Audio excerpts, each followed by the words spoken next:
Books are a gift. Being able to read is a gift. When you're learning how to read, you have to sound out words, and that can come automatically for non-dyslexics, but for dyslexics, that is an excruciating process.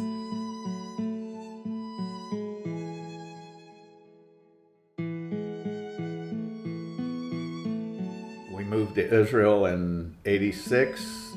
She went into the second grade and she was having trouble reading, and they just attributed it. She was a new immigrant.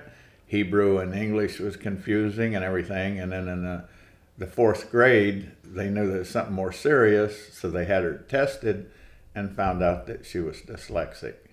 If it goes undiagnosed, it can affect them profoundly because they can't read, and then they notice that their peers are all reading and they aren't reading, and so it starts to, they're mostly pretty smart kids, and they notice, oh, why can those kids all read and I can't?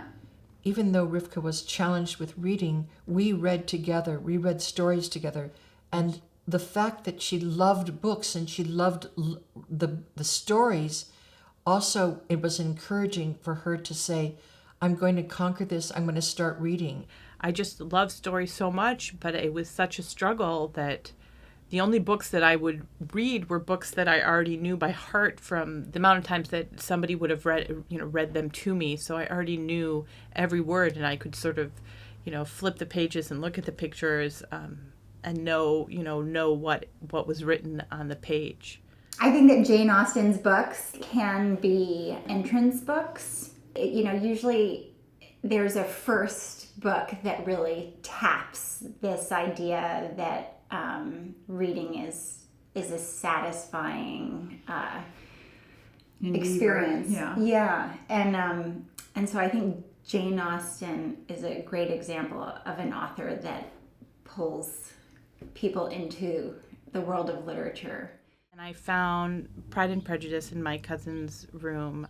Just opened it up and I just started reading, and I'm pretty sure there's a lot of words in there that I didn't read correctly, and I'm pretty sure that I pronounced a lot of the names incorrectly in my head as I was reading it, but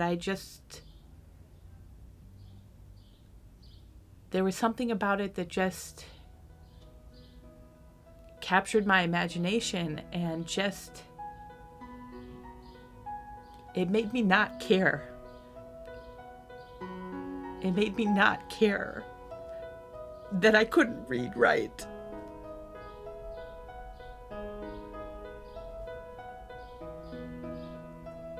I just enjoyed it, and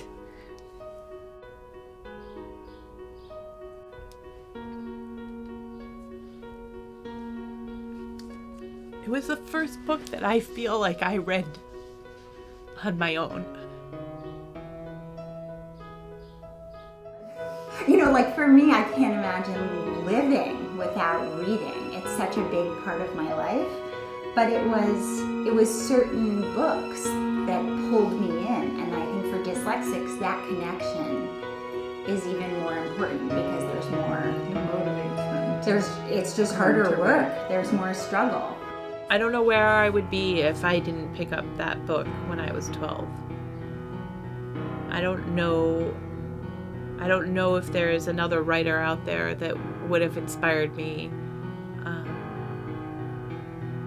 to just read, because it was so good. It was so good that I forgot that it was hard. To me, reading is paradise, and that is what Austen gave me. She gave me reading.